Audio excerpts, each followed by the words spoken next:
வரவேற்று மற்றும் திருநெல்வேலி மற்றும் மானூர் ஒன்றிய பொறுப்பாளர்கள், மாவட்ட பொறுப்பாளர், மாநில பொறுப்பாளர்கள் உங்கள் அனைவருக்கும் முதற்கண் வணக்கம். டாக்டர் ஐயா நமக்காக அவன் எங்க ராமர் எங்கப்பா எங்க ஓடிட்டா 3% இடஒதுக்கீட்டினால பாதிக்கப்பட்டிருக்கோம். இது 2007 கருணாநிதி கொண்டு வந்த 3% இடஒதுக்கீடு, அதாவது அருந்தையருக்குன்னு 3% இடஒதுக்கீடு கொடுத்துருக்காங்க.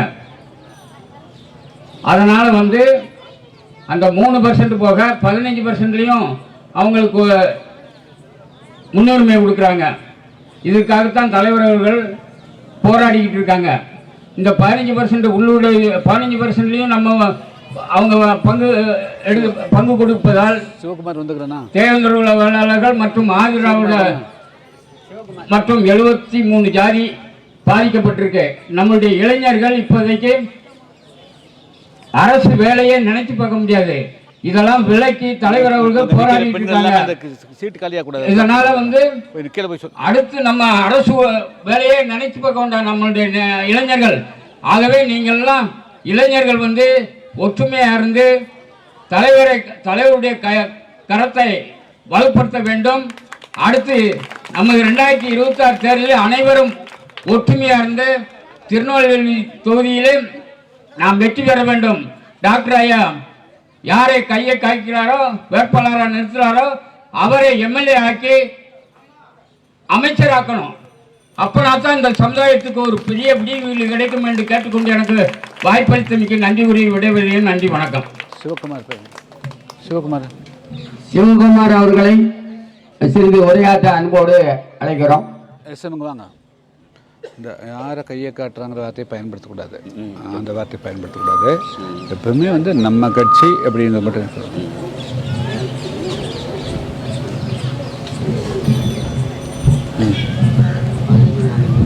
வந்துட்டோம். 7வது மாநில மாநாடு மற்றும் தேர்தல் பரப்புரைக்காக இன்று நமது பகுதிக்கு வருகை தந்திருக்கும் டாக்டர் ஐயா அவர்களை நாம் அன்புடன் வரவேற்கிறோம். நமது வெங்கலப்பட்டல் கிராமம் என்பது புதிய தமிழகத்தின் கோட்டை என்பது தெரியும். இன்று நமது ஊரில் கோயில் திருவிழா, அதனால கொஞ்சம் கூட்டம் குறைஞ்சிட்டு நம்ம டாக்டர் ஐயா அவர்கள் இந்த சமுதாயத்துக்காக இன்று வரை இந்த வயதிலும் பாடுபட்டு கொண்டிருக்கிறார். இன்று நாம் தலைவர் அவர்கள் இன்று நம்மளை சந்திக்க வந்திருக்கிறார்கள். எதற்காக என்றால் ஐயா நம்ம சௌத்ரி சார் அவர்கள் பேசியிருக்காங்க. இந்த வெங்கலப்பள்ளி கிராமத்துக்கு முதலில் நமக்கு ஒரு சேர்மன் உருவாக்கி கொடுத்தது நம்ம டாக்டர் ஐயா அவர்கள். புதிய தமிழ் சார்பாக மாநில ஒன்றியத்தில், அது தமிழ்நாட்டில் நமக்கு ஒரு சேர்மன் உருவாக்கி கொடுத்தாங்க. நம்ம வெங்கலப்பள்ளி கிராமத்துக்கு அப்படி ஒரு பெருமையை கொடுத்தாங்க நம்ம டாக்டர் ஐயா அவர்கள். இந்த சமுதாயத்துக்கு இன்று வரை பல்வேறு போராட்டங்கள் நடத்தி கொண்டிருக்கிறார்கள். எதுவும் நம்ம பாருங்க, கடைசி நேரத்தில் நம்ம ஓட்டை யாருக்கெல்லாம் போட்டுருந்தோம். ஆனால் நமக்கு பாதிப்புனா யாரும் இன்னைக்கு வரதில்லை. ஆனால் இன்று வரை நமக்கு இந்த சமுதாயத்துக்கு எந்த ஒரு பாதிப்புனாலும் டாக்டர் ஐயா அவர்கள் மட்டும் தான் இன்னைக்கு குரல் கொடுத்துட்டு இருக்காங்க. உங்களுக்கு தெரியும் இன்னைக்கு நமக்கால் எவ்வளோ பாதிப்புகள். 3% இடஒதுக்கீடுனால் இன்னைக்கு நம்மளுடைய இளைஞர்களுடைய வேலை வாய்ப்பு பறிப்போகுது. 3% உள்ளொதுக்கினாங்க. ஆனால் அன்னைக்கே டாக்டர் ஐயா ஏற்றாங்க. இதனால் மற்ற சமுதாயங்கள் 2 சமுதாயங்கள் பாதிக்கப்படும் சொன்னாங்க. ஆனால் அன்னைக்கு யாரும் கேட்கல. ஆனால் இன்று நம்ம அதை அனுபவிச்சுட்டு இருக்கோம். 3% இடஒதுக்கீடு என்று கூறிக்கொண்டு 18% ஒரே சமுதாயத்துக்கு கொடுத்துட்டாங்க இன்னைக்கு. அதனால் இந்த தேர்தல் சமுதாயம் இன்னைக்கு ஒரு பின்னடை போயிருக்கு. டாக்டர் ஐயா அவர்கள் எவ்வளோ இந்த சமுதாயத்தை முன்னேற்றி கொண்டு வந்தாங்களோ அதே இது இன்னைக்கு பின்னடை வந்திருக்கு. இந்த 3%. இந்த 3% நம்ம ஒழிக்கிறதுக்காக இன்னைக்கு யாரெல்லாம் யாரும் குரல் கொடுக்கல. டாக்டர் ஐயா அவர்கள் தான் அன்று முதல் இன்று வரை இன்னைக்கு நமக்காக குரல் கொடுத்துட்டு இருக்காங்க. பாருங்க, இன்னைக்கு தென் மாவட்டங்கள் எத்தனை படுகொலைகள், யார் குரல் கொடுக்கா? தேர்தல் எம்எல்ஏ எலெக்ஷன் தொகுதியில் நான் தான் நின்னேன். எனக்கு எத்தனை பேர் ஓட்டு போட்டீங்க? இன்னைக்கு ஓட்டு போட்டு நீங்கள் ஜெயிக்க வச்ச எம்எல்ஏ இன்னைக்கு நமக்காக ஏதாவது பாதிப்புக்கு ஏதாவது குரல் கொடுக்காங்களா சொல்லுங்க? எத்தனை படுகொலைகள் நம்ம பகுதியில், எத்தனை படுகொலைகள் நடக்கு, ஜாதிய படுகொலைகள். இந்த எம்எல்ஏ ஏதாவது என்னைக்காவது குரல் கொடுத்துருப்பாரா? இல்லை. நம்ம ஊருக்கு ஒரு பாதிப்புனா ஏதாவது நிற்காங்களா? அவனை யாருக்கு நீங்கள் நம்ம நிற்கணும்? இந்த சமுதாயத்துக்காக இருக்கக்கூடிய டாக்டர் ஐயா அவர்கள் இன்னைக்காக நமக்கு இன்னைக்கே நமக்கு உழைச்சிட்டு இருக்காங்க. அவர் பின்ன அவங்க நம்ம நிற்கணும். அதை விட்டு நம்ம ஓட்ட யாருக்கெல்லாம் போட்டோம், என்ன ஆச்சு? இன்னைக்கு பாதிப்பு வரும்போது ஒரு நாய் வரல. தயவு செய்து சொல்லிக்கிறோம், 200க்கும் 500க்கும் நம்ம வாக்க வீணாக்காதுங்க.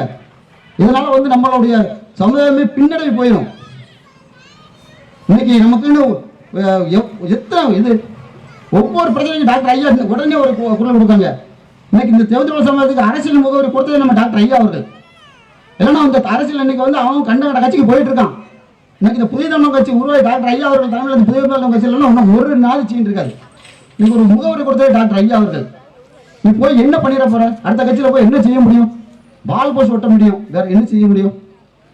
இன்னைக்கு ஒரு பிரச்சனைனா நம்ம ஊர் பிரச்சனை வந்து ஏதாவது பேசிருப்பாங்களா? யாருக்காட்டு வருவாங்களா? வருது இல்லை. இன்னைக்கு நம்ம இந்த வெங்கலப்பட்டில் ஒரு புதிய தமிழத்தின் கோட்டை இன்னைக்கு வந்து நம்ம அந்த இன்னையோடு நம்ம வச்சுட்டு இருக்கோம் அந்த கோட்டையா. ஆகவே வருகின்ற 7வது மாநில மாநாடு அந்த அதுக்கும் மற்றும் டாக்டர் ஐயா அவர்கள் தேர்தல் பரப்புரைக்கு வந்திருக்காங்க. டாக்டர் ஐயா அவர்கள் கூறிய நம்ம கருத்துக்களை வந்து கேட்டு அதுபடி வழிநடப்போம் என்று கூறி விடைபெறுகிறேன். நன்றி, வணக்கம். ஒரு சின்ன கருத்து. பழைய காலத்துல டாக்டர் ஐயா சொன்னாங்க, மேக்க அணையில கெட்டுறாங்க, அங்க தண்ணி உங்களுக்கு வராது, சங்கடப்படுவீங்கன்னு சொல்லி பெரிய ஒரு போராட்டத்தை அறிவிச்சு வச்சிருந்தாங்க. நான் ஆட்டோ போட்டு அடிச்சேன் ஊரா. நம்ம வாழ்க்கை வீணா போவோம். நம்ம தலைவர் அங்க ஒரு பெரிய சிந்தனையில போராட்டம் வச்சிருக்காரு. குறுக்க அணை கட்டிட்டா நம்ம மானூர் குளத்துக்கு தண்ணி வராது, நம்ம பகுதிக்கு தண்ணி வராது. தயவு செய்து வாங்க வாங்கன்னு நான் அத்தனை ஊருக்கும் 3 நாள் ராத்திரி மூலமா கூட்டு பிரச்சாரம் பண்ணி பார்த்தேன். ஆனா நீங்க எல்லாம் அசால்ட்டா விட்டுட்டீங்க. இப்ப சொல்றாங்க, எல்லா சமூகத்தவரும் சொல்றாங்க, அன்னைக்கு டாக்டர் சொன்னதை கேட்டு அங்க போய் போராட்டத்துல தீவிரப்படுத்திருந்தா அந்த டாக்டர் முன் வச்ச கால பின் வைக்க மாட்டாரு. இன்னைக்கு அந்த அணையை கட்ட விடாம ஆக்கி நம்ம பகுதி வளமா இருக்கும். டாக்டரை மதிக்காம நம்ம எல்லாம் இருந்து நம்ம இப்ப பாலவனமா ஆயிட்டோம்னு இப்ப சிந்திக்கிறீங்க. சிந்திச்சு என்னங்க பிரயோஜனம்? டாக்டர் எந்த கோரிக்கையும் சிந்தனையாளர், 24 மணி நேரமும் மக்களுடைய கோரிக்கையை சிந்திக்க கூடியவர். அவர் எந்த போராட்டம் வச்சாலும் எதுனாலும் நீங்க முன்ன நின்று திரளா கலந்தாத்தான் ஒரு இது இருக்கும். ஐயா இன்னொரு கோரிக்கை ஐயாட்ட நான் ஒண்ணு வைக்கதா இருக்கேன். இவங்க இங்க திமுக கட்சி சொல்லுது அவன் பிஜேபி நிதி தர மாட்டாங்க. அவங்க சொல்றான் நாங்க நிதி தர இவன் பயன்படுத்த மாட்டேங்காங்க. இவ்வளவு ஜனம் நம்ம பட்டினியா கிடக்கும். நமக்கு ஊரக தேசிய ஊரக வேலை திட்டம் குளத்து வேலைன்னு சொல்லுவோம். சும்மா நம்ம பட்ட பேர்ல அந்த வேலைக்கு ஊர் மக்களுக்கு எல்லாம் வேலை கொடுத்தது. இப்ப 10 பேர் 20 பேருக்கு தான் வேலை. கட்டியலாம் உங்களுக்கு எல்லாம் வேலை இல்லல்ல. உண்மையா பேசுங்க தலைவர் முன்னால. எல்லாரும் என்கிட்ட புலம்புறீங்க, ஏன் வேலை இல்ல, இப்ப தேசிய ஆதாரம் தெரியல, குளத்து வேலை இல்ல, நாங்க என்ன செய்ய, பட்டினியா கிடக்கும். இவங்க அங்க குறை சொல்றாங்க, அவங்க இங்க குறை சொல்றாங்க. எசலி கோசலி நம்ம மக்கள் தமிழ் மக்கள் போறோம். உண்டா இல்லையா? தெளிவா சொல்லுங்க தலைவர்கிட்ட. நாங்க அப்படித்தான் இருக்கோம், பட்டினியா கிடக்கும், குளத்து வேலை இல்ல, எங்களுக்கு வேலை பார்த்தா பணமே பழைய படம் ஏறல, நாங்க சீரழிதோம்னு தலைவர்கிட்ட சொல்லுங்க. தலைவர் மூலமாக இந்த தேசிய ஊரக திட்டத்திற்காக நான் மானூரிலே மாஞ்சோலை போல் பெரிய போராட்டம் தலைவர் அறிவிப்பார்கள். ஆனால் ஒரு வீட்டுக்கு ஒருத்த கூட இருக்கக்கூடாது. வீட்டுக்கு 2 பேர் 4 பேர்னு வந்து கிட்டத்தட்ட 10,000 பேரு கிட்ட குறைஞ்சது திரளணும். 10,000 பேர் திரண்டா நீங்க உங்களை வச்சு ஒரு பானை சோத்துக்கு ஒரு பருக்க பதம்பாங்க. உண்டா இல்லையா? பானை சோத்த பூரா பிஸ்கட் இல்லை. அவங்க அதுல கொஞ்சம் ஒரு பெரிய போராட்டத்தை அறிவிச்சா உங்களுக்கு எல்லாத்துக்கும் மண்வெட்டு வேலை கிடைக்கும். 100 நாள் வேலை கண்டிப்பா இருக்கும். இங்க யாராவது 100 நாள் வேலை பார்த்திருக்கீங்களா? பார்க்கவே இல்லை. ஆனா நமக்கு 100 நாள் வேலை திட்டம்ங்கிறது உத்தரவாதம். அந்த காலத்துல தேசிய காங்கிரஸ் திட்டம் அப்ப பெரியவங்க கொண்டு வந்தாங்க. ஆனா நம்ம பட்டினியா கிடக்கும். ஐயா தான் அதுக்கு ஒரு வழி நடத்தணும். நான் உங்களை கடவுள் மாதிரி வேண்டிக்கிறேன். எங்க மக்கள் ஊருக்கு 10 பேர் கூட மண் வெட்ட போக முடியல, பட்டினியா கிடக்குவோம், வயசான பாவங்க. அதனால நீங்க அந்த மேல் மட்டத்தில் எவ்வளவு பேசியோ போராட்டம் வச்சோ, நீங்க அந்த மண் வெட்டு வேலை ஊருக்கு பூரா மக்களுக்கும் நிரந்தரமா நடக்கணும். இந்த மக்கள் பட்டினி இல்லாம சந்தோஷமா வாழணும். அதுக்கு நீங்க போராட்டம் அறிவிச்சாலும் நான் மானூர் பகுதியில் 10,000 பேரை திரட்ட தயாராக இருக்கிறேன். எனக்கு செல்வாக்கு இருக்கிறது, என்னால் 10,000 பேரை திரட்ட முடியும். நல்லா பாருங்க, தென்காசி தொகுதி நம்ம தொகுதியை பொது தொகுதி ஆக்கிட்டான். ஐயா தான் சொன்னாவ, பொது தொகுதியை தனி தொகுதியை ஆக்கணும்னா ஒன்றும் செய்ய முடியாது, போராடினா தான் முடியும்னாவோ. டாக்டர் ஏன் தலைமையில வச்சுட்டாங்க மானூர்ல. நான் உங்களை எல்லாம் ஆட்டோ போட்டு அடித்தேன், பெரிய கூட்டம் மானூர்ல. அப்ப டாக்டர் ஐயாவை சொன்னாங்க, நான் சென்ற இடத்துல விட மானூர்ல ஜெயபால் பெரிய கூட்டத்தை கூட்டியிருக்காரு, ரொம்ப சந்தோஷம்னாங்க. அந்த போராட்டத்தின் வாயிலாக மீண்டும் தென்காசி தனி தொகுதி ஆச்சா இல்லையா? எந்த கொம்பனால ஆக்க முடியல. பார்லிமெண்ட்ல பேசலாம், அங்க பேசலாம், இங்க பேசலாம், எத்தனையோ எம்எல்ஏ எம்பிலாம் ஒரு புண்ணாக்கும் செய்ய முடியல. நம் தலைவர் போராட்டம் அறிவிச்சு போராட்டத்தின் வாயிலாக இந்த தென்காசி தனி தொகுதியாக மாறியது. அதே போல் உங்களுக்கு தேசிய திட்ட வேலை ஊர் மக்களுக்கு பூரா 100 நாள் ஒருத்தர் கூட குறைபடக்கூடாது. 100 நாள் வேலை உங்களுக்கு வாங்கி தரணும்னா நம்ம தலைவரால் தான் முடியும். ஐயா உங்களுக்கு ஒரு கோரிக்கை வைக்கிறேன், நீங்க எங்க பேசணுமோ பேசி மக்களுக்கெல்லாம் அந்த வேலை திட்டத்தை கொடுங்க. எங்க மக்கள் பட்டினியும் பசியுமா இருக்கும். நீங்க ஒரு போராட்டம் அறிவிச்சாலும் எவ்வளவு ஆள்னாலும் மானூர் பகுதியில் நான் திரட்ட தயாரா இருக்கேன். ஊருக்கு குறைஞ்சது ஒரு 200 பேர் 300 பேர் திரட்ட, அப்ப எவ்வளவு மக்கள் சேருவாங்க? எனக்கு முடியும், 5 நாளைக்குனாலும் ஆட்டோ பிரச்சாரம் பண்ணி மக்களை திரட்ட முடியும். அதனால ஐயா அந்த ஒரு கோரிக்கை நாங்கள் ரொம்ப பேசிட்டேன், தயவுசெய்து மன்னிக்கணும். இப்போ உங்கள் மத்தியில் டாக்டர் ஐயா அவர்களை உரையாற்றும்படி அன்போடு வணங்கி கேட்டுக்கொள்கிறேன்.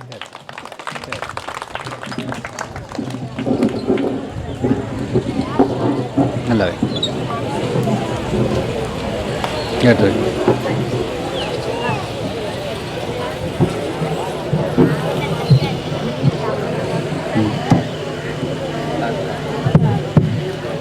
கொஞ்சம் சவுண்ட் வச்சது.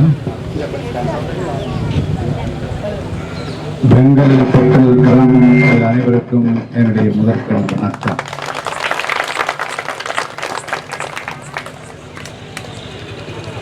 கடந்த 4 வருடங்களுக்கு முன்பு நடைபெற்ற உள்ளாட்சி தேர்தலின் போது உங்கள் அனைவரையும் சந்தித்த பிறகு இப்பொழுது சந்திக்கக்கூடிய வாய்ப்பை பெற்றிருக்கிறேன். இப்பொழுது நடைபெறக்கூடிய கூட்டம் தேர்தல் பிரச்சார கூட்டம் அல்ல. நம்முடைய மக்களை எல்லாம் பார்த்து நீண்ட நாளாயிற்று. தலைவர் அவர்கள் கிராமந்தோறும் எங்களை எல்லாம் வந்து சந்திக்க சொல்லுங்கள் என்று அனைத்து மாவட்டங்களிலே இருந்தும் நம்முடைய மக்கள் மத்தியிலே இருந்து வந்த வேண்டுகோளுடைய அடிப்படையில் தான்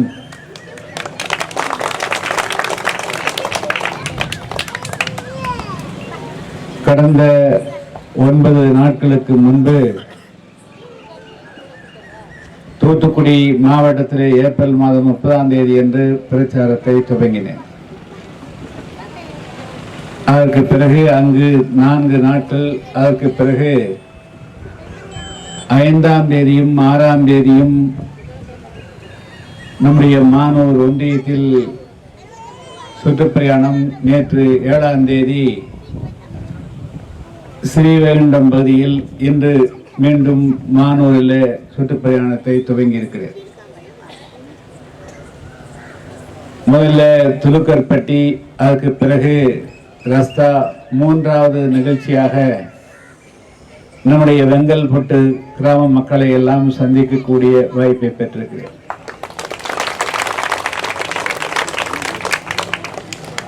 இரவு 8 மணி அளவிலே வந்திருந்தால் இதை விட ஒரு 5 மடங்கு கூட்டம் கூடியிருப்பீர்கள்.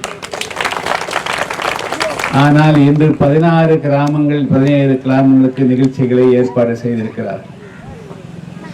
எல்லா கிராமங்களுக்குமே 8 மணிக்கு போக முடியாது. எனவேதான் இந்த பிரயாணத்தில் உங்களை முதலாக சந்திக்கக்கூடிய வாய்ப்பு பெற்றிருக்கிறேன்.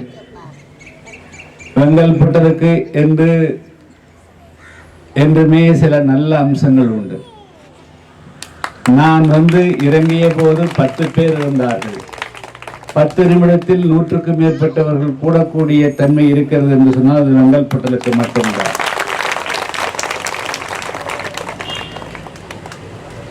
எனவே ஏறக்குறைய 20 வருடங்களுக்கு முன்பு நாம் இந்த பகுதியில் ஒரு வேட்பாளரை நிறுத்தி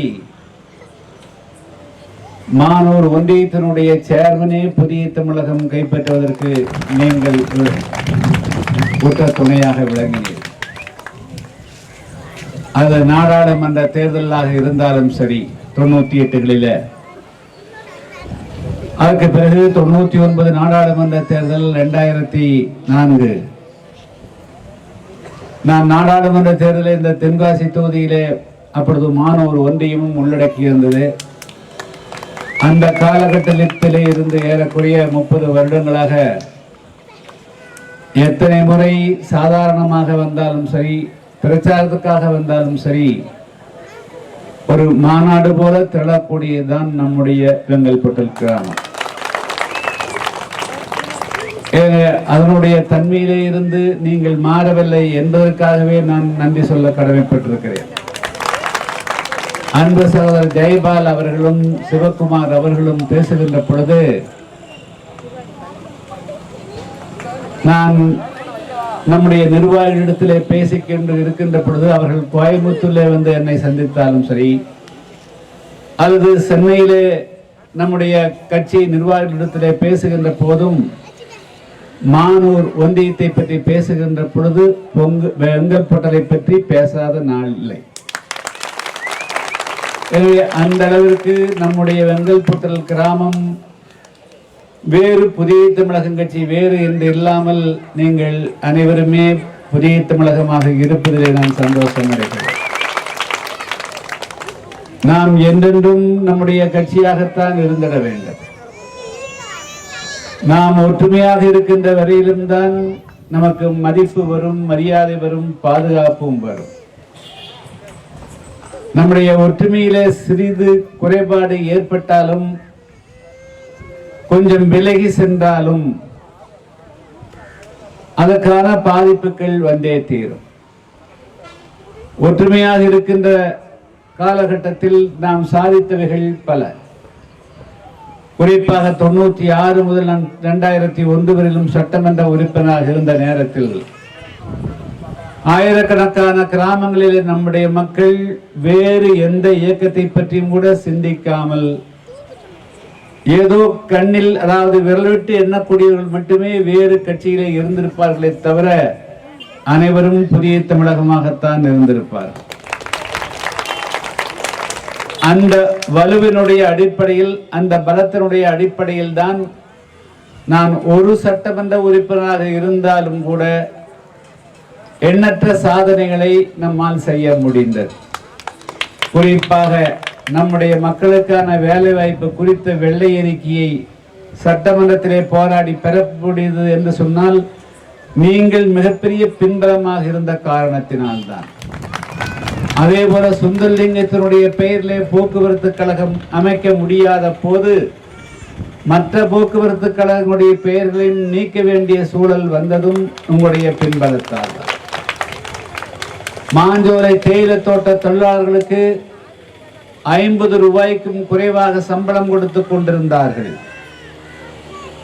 அதை அன்று 150 ரூபாயாக உயர்த்தி கேட்டோம். எந்த அரசியல் கட்சியும் அதை அப்பொழுது அங்கீகரிக்கவில்லை. ஆனால் நாம் தொடர்ந்து போராடினோம். 150 என்று 450 வருகின்ற பொழுது பல்வேறு பிரச்சனைகளை உருவாக்குகிறார்கள். அது மட்டுமல்ல, நம்முடைய இளைஞர்கள், பெரியோர்கள், தாய்மார்கள் நம்முடைய சமுதாயத்தினுடைய பெயரை, பூர்வீகமான வேளாண்குடி மக்களை, இந்த சமுதாய மக்களை பல்லர்கள் என்று தாழ்வாக மதிக்கக்கூடிய ஒரு சூழல் வந்த போது இந்த பெயரை மாற்றிட வேண்டும். இது மட்டுமல்ல, பல்லர், குடும்பர், காலாடி, மூப்பர், தேவேந்திர குலத்தார் என்று அழைக்கக்கூடிய எல்லா பெயர்களையும் சேர்த்து தேவேந்திர குல வேளாளர் என்று அழைத்திடவும், நம்மை ஒட்டுமொத்தமாக எஸ்சி பட்டியலிருந்தே நீக்க வேண்டும் என்றும் நான் சட்டமன்ற உறுப்பினராக இல்லாத நேரத்தில் கூட தொடர்ந்து போராடி, இன்னும் சொல்ல போனால் 10,000 கிராமங்களிலே உண்ணாவிரத போராட்டம், அது வெங்கல்பொட்டலும் உண்ணாவிரத போராட்டத்திலே கலந்து கொண்டார். எனவே அப்படிப்பட்ட போராட்டங்களை முன்னெடுத்துத்தான் நாம் பட்டியல் வெளியேற்றத்தை செய்ய வேண்டிய அந்த பிஜேபி அதை செய்யாமல் விட்டுவிட்டார்கள். பெயர் மாற்றத்தோடு நிறுத்தி கொண்டார்கள். குறைந்தபட்சம் நம்முடைய 10 ஆண்டு கால போராட்டத்திற்கு கிடைத்தது அந்த பல்லர் என்ற பெயர் நீக்கி தேவேந்திர குல வேளாளர் என்ற பெயர் வந்தது. இதெல்லாம் சாதித்தது நம்முடைய மக்கள் அனைவரும் ஒரே கட்டுக்கோப்பாக புதிய தமிழகமாக இருந்த காரணத்தினால்தான். இங்கே நம்முடைய மக்களிடத்திலே நான் சொல்லிக்கொள்ள விரும்புவது, சில இளைஞர்கள் நாம் சட்டமன்ற உறுப்பினராக இருக்கின்ற பொழுது ஒரு முறையும், நாம் பதவியிலே இருந்தால் இல்லை என்று சொன்னால் இன்னொரு நிலையும் எடுக்கக்கூடிய போக்குகளை எல்லாம் பார்க்கிறேன். ஆனால் அவைகளெல்லாம் தவறான. புதிய தமிழகம் கட்சி வெறும் பதவியை அடைவதற்காக உருவாக்கப்பட்ட கட்சி அல்ல. பல பேர் பதவியிலே பல கட்சிகள் இருக்கின்றன. அவர்கள் ஒரு சாதனையை கூட செய்தவர்கள் கிடையாது. மாறாக ஆட்சியிலே இருக்கக்கூடியவர்களுக்கு சாமரம் பேசக்கூடியவர்களாகத்தான் இருக்கிறார்களே தவிர அவர்கள் சுதந்திரமாக செயல்படவில்லை. நாம் சுதந்திரமாக, நம்முடைய புதிய தமிழகம் கட்சி சுதந்திரமாக செயல்படக்கூடிய கட்சி, யாருக்கும் கை கட்டி நிற்கக்கூடிய கட்சி கிடையாது. அப்படித்தான் உங்களை ஆரம்ப காலகட்டத்திலிருந்தே நான் வளர்த்து வந்திருக்கிறேன். இதை நம்முடைய இளைஞர்கள், பெரியோர்கள் நன்கு தெரிந்து வைத்துக் கொள்ள வேண்டும். எப்படியாவது ஆட்சியாளர்களோடு ஒட்டி கொண்டு அவர்கள் காலிலே போட்டு மிதித்தாலும் அவமதித்தாலும் பதவியிலே இருந்தால் போதும் என்ற நிலையிலே நம்முடைய கட்சியை, சமுதாயத்தை நான் வளர்க்கவில்லை.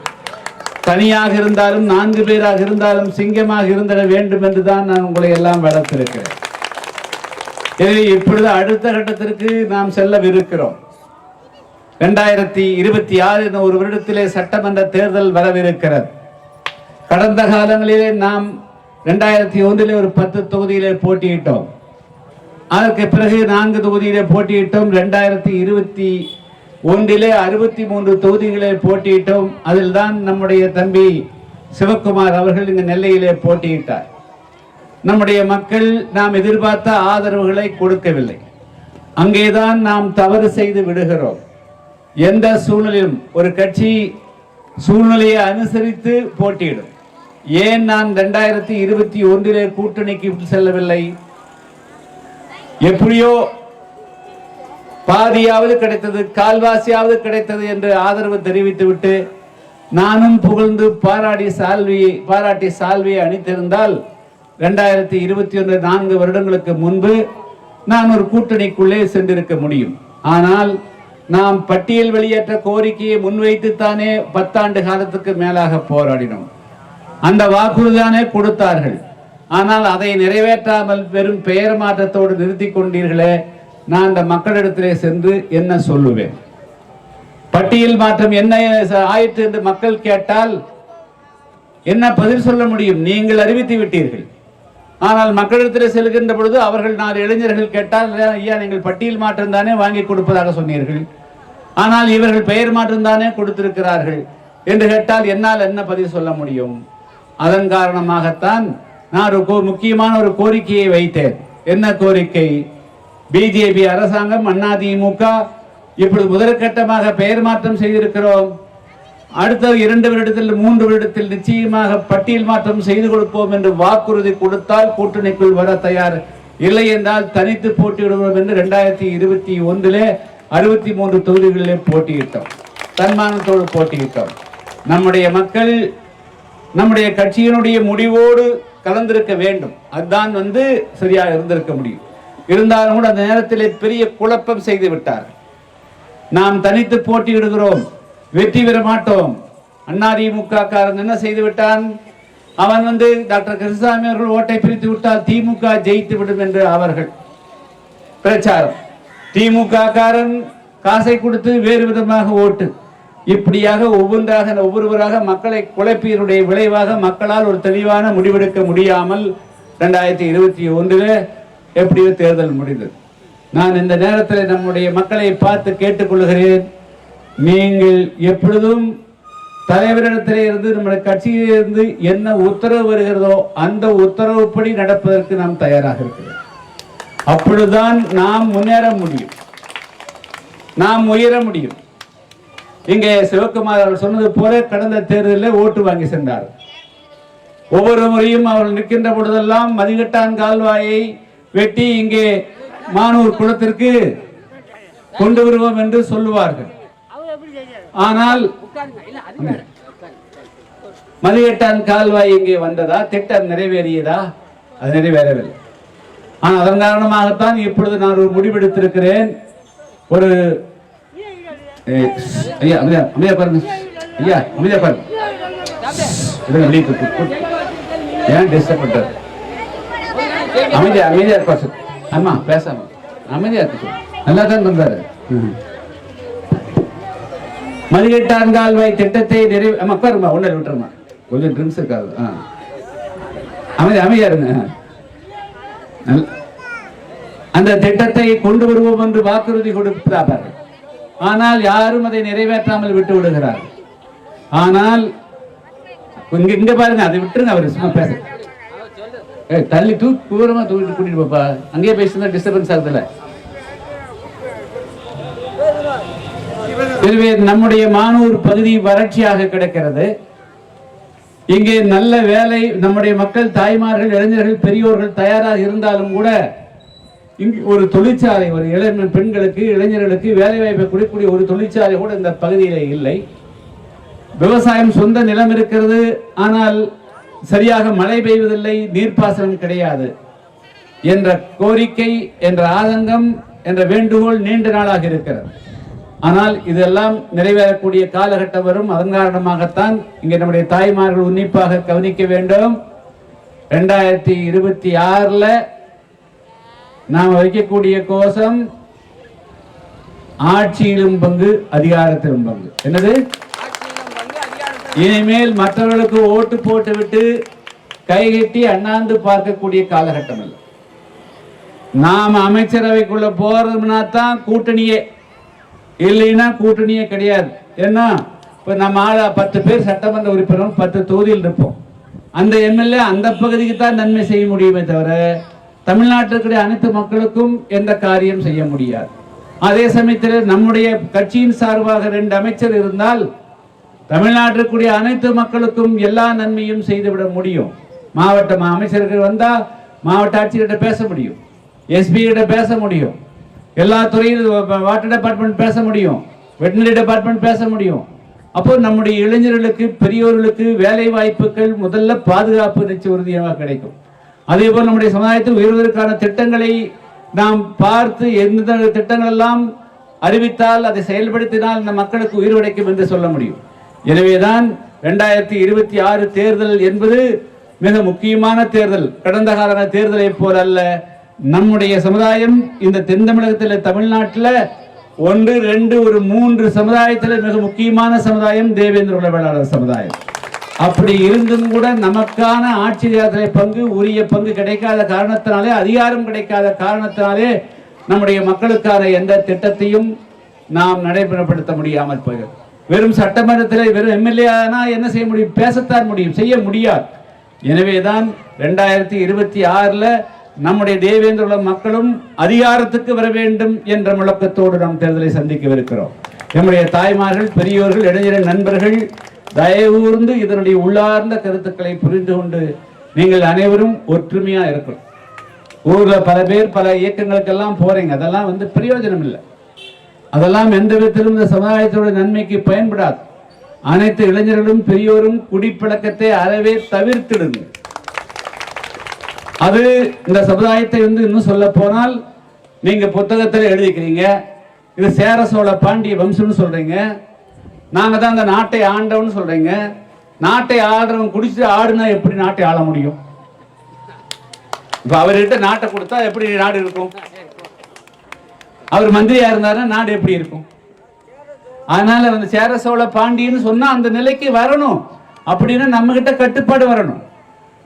குடிச்சு குடிச்சு ஈரல போய்க்கிறீங்க, இறப்பையை போய்க்கிறீங்க, உடல்நிலை கெட்டு போகுது. நீங்க எப்படி ஆளுவதற்கு தகுதியா இருக்க முடியும்? ஆனா ஆளுவதற்கு தகுதி வேணும்னா நம்முடைய உடல்நிலை முதல்ல சரியா பராமரிக்கணும். நம்முடைய காசு பணத்தை 500 ரூபாய் சம்பாதிச்சு 200, 300 ரூபாயை கொண்டு போய் டாஸ்மார்க்ல கொடுக்க கூடாது. நாம சேமிச்சு வைக்கணும், குடும்பத்தை நல்லா பார்க்கணும். அதனால இளைஞர்கள், பெரியோர்கள் இதெல்லாம் டாஸ்மார்க் மூடினா தான் குடிய நிறுத்துவோம்னு சொல்றதெல்லாம் தப்பு. டாஸ்மார்க் தானாவே மூட வைக்க வேண்டும் என்று சொன்னால் தேவேந்திர சமுதாயத்தை சேர்ந்த இளைஞர்கள், பெரியோர்கள் டாஸ்மார்க் பக்கம் போகணும். டாஸ்மார்க் பக்கம் போகக்கூடாது. அதே போலதான் நம்முடைய தாய்மார்களும் பெரியோர்களும் தேர்தல் வந்தால் அந்த பழக்கம் நம்மளுக்கு வெங்கல்பட்டில் கிடையாது, இந்த பகுதியிலே கிடையாது. கடந்த 2-3 தேர்தல்களாக அந்த வியாதி எப்படி கொரோனா வந்து பரவச்சோ அதே போல இந்த தேர்தலில் கொண்டு வந்து விரும்பினாலும் கூட விரும்பாட்டியும் கூட ஓட்டுக்கு 200, 300, 400 கொண்டு வந்து வீட்டில் போட்டு போயிடுறான். அப்போ மக்களுக்கு வந்து பணம் வந்துருச்சு, அப்போ அவனுக்கு ஓட்டை போட்டு இந்த பக்கம் 2 போடு, அந்த பக்கம் 2 போட்டு, இனிமேல் 2ம் கிடையாது 1ம் கிடையாது, எதுவும் அவங்களுக்கு போடக்கூடாது. கட்சி என்ன, புதிய தமிழகம் தலைவர் என்ன சொல்றாங்க, கட்சியினுடைய கட்டளை என்ன, நாம் எந்த வழியிலே போகிறோம், அப்படிதான் நாம் இந்த மக்களுக்கான நல்ல காரியத்தை செய்ய முடியும். நீங்கள் ஒற்றுமையா இருந்தா தான், நீங்க கட்சியா இருந்தா தான் நான் வலுவா பேச முடியும். தமிழ்நாட்டில் லட்சக்கணக்கான மக்கள் தேவேந்திர குல மக்கள் இருக்கிறோம். இந்த ஊர்ல 4 பேர் திமுக, 10 பேர் அதிமுக, 5 பேர் பிஜேபி, கம்யூனிஸ்ட் 7 பேர், அது இன்னொரு கட்சியில் 5 பேர். இந்த சமுதாயத்துக்கு எப்படி சக்தி வரும்? இந்த ஒட்டுமொத்த சமுதாயமும் ஒரே அமைப்பாக இருந்து ஒரே கட்சியாக இருந்தா தான் இந்த மிகப்பெரிய சமுதாயம் இது கட்டுக்கோப்போடு இருக்குது. இவங்களுக்கு அதிகாரத்தில் பங்கு கொடுக்கணும் என்று சொன்னால் அந்த சமுதாயம் இன்னும் ஏழ்மையா இருக்குது. அவருடைய ஏழ்மையை போக்க வேண்டும் என்று சொன்னால் அவர்களுக்கு அதிகாரம் அளித்தால் தான் அந்த சமுதாயத்தினுடைய பிரச்சனையை தீர்க்க முடியும் என்ற ஒரு நிலைக்கு வருவார்கள். எனவே நம்முடைய இளைஞர்கள், பெரியவர்கள் இடைப்பட்ட காலத்தில் வெங்கல்பொட்டல் எப்பொழுதுமே 100க்கு 100 புதிய தமிழகமாகத்தான் இருந்திருக்கிறது. இடைப்பட்ட நேரத்தில் கொஞ்சம் பிசிறுகள் ஏற்பட்டிருந்தால் அவர்களும் தெரிந்து நீங்கள் புதிய தமிழகமாக இருங்கள்ங்கிறதா என்னுடைய வேண்டுகோள். நீங்க எந்த அளவுக்கு ஒற்றுமையா இருக்கீங்களோ அதான் எனக்கு டானிக், அதுதான் எனக்கு டானிக், வேற என்ன இருக்கு? அதுதான் உற்சாகம். ஒவ்வொரு கிராமமும் எந்த அளவுக்கு நீங்க கட்சியா இருக்கிறீங்களோ ஒற்றுமையா இருக்கிறீங்களோ அதை வச்சுதான் நாம் மூவ் பண்ண முடியும். நாம் ஒரு கட்டளை இட்டால் அதன்படி நம்முடைய மக்கள் எல்லாம் பின்னாலே நிற்பார்கள். நான் இத்தனை பேர் இந்த புதிய தமிழகம் ஆயிரக்கணக்கான லட்சக்கணக்கான வாக்குகள் இருக்கிறது, ஆட்சியில பங்கு கொடுத்தாயே தான் கூட கூட்டணி வருவோம் அப்படின்னு நான் எப்ப சொல்ல முடியும்? நீங்க நிக்கணும். நீங்க வந்து வெளிவி நீங்க வந்து நான் சொல்றதுக்கு மாறா வந்து வேற கட்சிகளுக்கு காசு வாங்கிட்டு ஓட்டு போட்டோம்னா அப்ப வந்து மீண்டும் இதே சமுதாயம் இப்படியே இன்னும் 10 வருஷம் கழிச்சு இப்படி இருக்கும், 20 வருஷம் கழிச்சு இந்த சமுதாயத்துக்கு ஒரு அடையாளமே இல்லாம போயிடும். நான் எத்தனை காலத்துக்கு வந்து சும்மா வந்து பேச முடியும்? நீங்க ஒற்றுமையா இருந்தா, கட்டுப்பாடா இருந்தா, வலுவா இருந்தா, கட்சியின் பின்னால் இருந்தால் வழிமொழியா எல்லாரும் நம்முடைய கட்சி எல்லாருமே வந்து நம்ம இந்த எல்லா ஊரும் கட்டுப்பாடா இருக்கிறாங்க, எல்லாம் ஒற்றுமையா இருக்கிறாங்க, எல்லாம் ஒரே சிந்தனையில் இருக்கிறாங்க. அப்போ அப்படிங்கிற போது அவனுக்கு பயம் வரும். இல்லை என்று சொன்னால் யாராவது அந்த நேரத்துக்கு திடீர்னு ஜெயிலுக்குள்ள பிடிச்சு கொண்டு வருவாங்க, ஒரு கட்சிக்கு பிடிச்சு கொண்டு வருவான், அவனை கொண்டு வந்து காட்டிட்டு இங்க பாரு உங்க தலைவர் இருக்கிறாரு காசை வாங்கிக்கன்னு ஊரா 4 பேர் காட்டி பண்றான். அப்படி பண்ணாங்களே தேர்தல்ல. அது காரணம் என்ன? நம்முடைய இளைஞருடைய பலகீனம். நீ யாரை வேணாலும் தலைவனா ஏத்துக்கிற அளவுக்கு மனசு வர்ற, எல்லாரும் ஒரு சமுதாயத்துக்கு தலைமை தாங்க முடியாது. அவர்கள் ஒரு படையில ராணுவ மந்திரி இருப்பாரு, பிரைம் மினிஸ்டர் இருப்பாரு, அதுக்குள்ள ராணுவ தளபதிகள் இருப்பாங்க, அதுக்கு கீழே கேப்டன் மேஜர் ஜெனரல் இருப்பாங்க, மேஜர் இருப்பாங்க, கேப்டன் இருப்பாங்க, சிப்பாய் இருப்பாங்க. சிப்பாயை கொண்டு வந்து ராணுவ மந்திரியாகவும் மேஜர் ஜெனரல் காட்ட முடியாது. ஆனால் ஒரு இயக்கத்துக்குள்ள ஒரு சமுதாயத்துக்குள்ள பல பேர் பல வீரர்கள் வருவார்கள். ஆனால் அவர்களுக்கு உண்டான இடத்தான் கொடுக்க வேண்டுமே தவிர அவர்கள் தான் தலைவர்கள் என்று போய் லைன் எடுத்தீங்கன்னா அப்புறம் ஒரு கொலை பண்றவங்க எல்லாம் 4 கொலை பண்ணா 4 பேரும் தலைவர், 10 பேர் கொலை பண்ணா அவன் எல்லாம் தலைவர். இந்த சமுதாயம் எங்க போய் முடியும்? ஆனால் அந்த தவறுகள் எல்லாம் இளைஞர்கள் செய்துவிடக்கூடாது. நீங்க முதல்ல உங்களுக்கு பாதுகாப்பு வேணும், உங்களுக்கு உயர்வு வேணும் என்று சொன்னால் உங்களுக்கு அரசியல் வழிகாட்டி புதிய தமிழங்கிறத முதல்ல நீங்க தெரிஞ்சுக்கணும். உங்களை நல்வழிப்படுத்தக்கூடிய கட்சி புதிய தமிழகம் தெரிஞ்சுக்கணும். உங்களுடைய உயர்வுக்காக சிந்திக்கக்கூடிய கட்சி புதிய தமிழகம்ங்கிறத முதல்ல புரிஞ்சுக்கணும். அந்த சிந்தனையை மட்டும் இருந்தால் உங்களுக்கு எந்த பிரச்சனையும் எப்பொழுதும் வராது. வந்தால் உடனடியாக நிற்பதற்கு புதிய தமிழகத்தில் ஆயிரக்கணக்கான பேர் உங்களுக்கு இருக்கிறாங்க. ஒரு சின்ன பிரச்சனைனா இன்னைக்கு வெங்கல்பூட்டில் ஒரு சின்ன பிரச்சனை யாரும் விட்டு கொடுத்தது கிடையாது. உங்களுக்கு தெரியும், ஓடோடி வந்து இங்க நிக்கிறதுக்கு ஆள் இருக்கிறாங்க. அதனால நீங்கள் தனித்து போகின்ற பொழுதுதான் எப்படி வந்து ஒரு மந்தையிலிருந்து ஒரு ஆடு விலகி போச்சுன்னா அதுக்கு நரிக்கிட்டு தான் மாட்டோம். அது ஏதோ நம்ம பிடிச்சிட்டு போயிடும். கூட்டத்தோடு இருக்கிற போது அதுக்கு பாதுகாப்பு. அதனால நம்முடைய மக்கள் அனைவரும் வெங்கல்புட்டல் கிராமத்துக்கு இந்த ஒரு அடையாளம் உண்டு, ஒரு மதிப்பு உண்டு, மரியாதை உண்டு. அந்த வகையிலே என்றென்றும் புதிய தமிழகம் கட்சியாக, புதிய தமிழகம் கோட்டையாகவே இருக்க வேண்டும் என்று கேட்டுக்கொண்டு இப்பொழுது வந்து நம்ம டிசம்பர் மாதத்துல மதுரையில நம்முடைய தேவேந்திர குல மக்கள் அனைவரையும் ஒருங்கிணைக்கக்கூடிய, அனைவருமே ஒரு நாள் கூடக்கூடிய அது ஒரு சங்கமம். இதுவரையிலும் அது மாதிரி வந்து தமிழ்நாட்டில் அப்படி ஒரு நிகழ்ச்சி ஏற்பாடு செய்யப்படலை. குறிப்பா வந்து ஒரு மாநாடுனா இங்கிருந்து 10 இளைஞர்கள் 20 இளைஞர்கள் கடந்த காலங்களில் வந்திருப்பார், ஒரு 2-3 பெண்கள் வந்திருப்பாங்க. ஆனா இது அப்படி இல்லை. நம்முடைய ஒவ்வொரு குடும்பத்திலே இருந்தும் கணவன் மனைவி அப்பா அம்மா இந்த குடும்பத்தோட இந்த மாநாட்டில் கலந்து கொள்வது மூலமாக எல்லாரும் நாம் ஒரு குடும்பம், தேவேந்திர சமுதாயம் என்று எதுக்காக பேர் வாங்கி கொடுத்தாங்க? பல்லர் குடும்பம், பல்லர்னு ஒரு இடத்துல, குடும்பர்னு ஒரு இடத்துல, பண்ணாணின்னு ஒரு இடத்துல, மூப்பர்னு ஒரு இடத்துல, இப்படிலாம் இருக்கிறதுனால நாம் எல்லாம் ஒரே சகோதரர்கள், ஒரே தாய் வீட்டு பிள்ளை என்ற உணர்வு எல்லாம் இருக்கிறோம். அதையெல்லாம் மாற்றி தேவேந்திர வேளாளர் என்ற ஒற்றை அடையாளத்தை உருவாக்கியதற்கு காரணமே நாம் எல்லாம் ஒரே இடத்திலே சங்கமிக்க வேண்டும், ஒரே சிந்தனை இருக்க வேண்டும் என்ற அடிப்படையில் தான். எனவே மதுரையில தேவேந்திர வேளாளருடைய தாய்மார்களுடைய பெரியவர்களுடைய குடும்பத்தினுடைய சங்கமம் நடைபெற இருக்கிறது. அந்த மாநாட்டில் கலந்து கொள்வதற்கு நம்முடைய வெங்கல்பட்டின் சார்பாக அனைத்து தாய்மார்களும் இளைஞர் நண்பர்களும் பெரியவர்களும் திரளாக கலந்து கொள்ளுமாறு கேட்டுக்கொண்டு 2026 தமிழ்நாட்டில் புதிய தமிழகம் தான் ஆட்சி அமைக்கிறது. நம்முடைய கொடிதான், அது தனித்தோ கூட்டணியோ அது வேறு. ஆனால் அங்கே கொடி பிறந்தால், ஆட்சி அமைந்தால் அது புதிய தமிழகம் இருக்கிறது என்பதை இந்த நேரத்தில் சுட்டிக்காட்டி அதற்காக உங்களை எல்லாம் ஆயத்தப்பட்டு கேட்டுக்கொண்டு விடைபெறுகிறேன். நன்றி, வணக்கம்.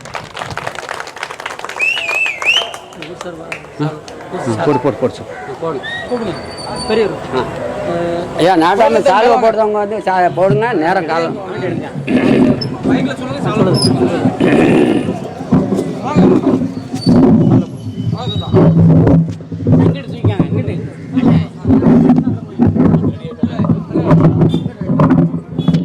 பைய ஐயா வாங்க, பைய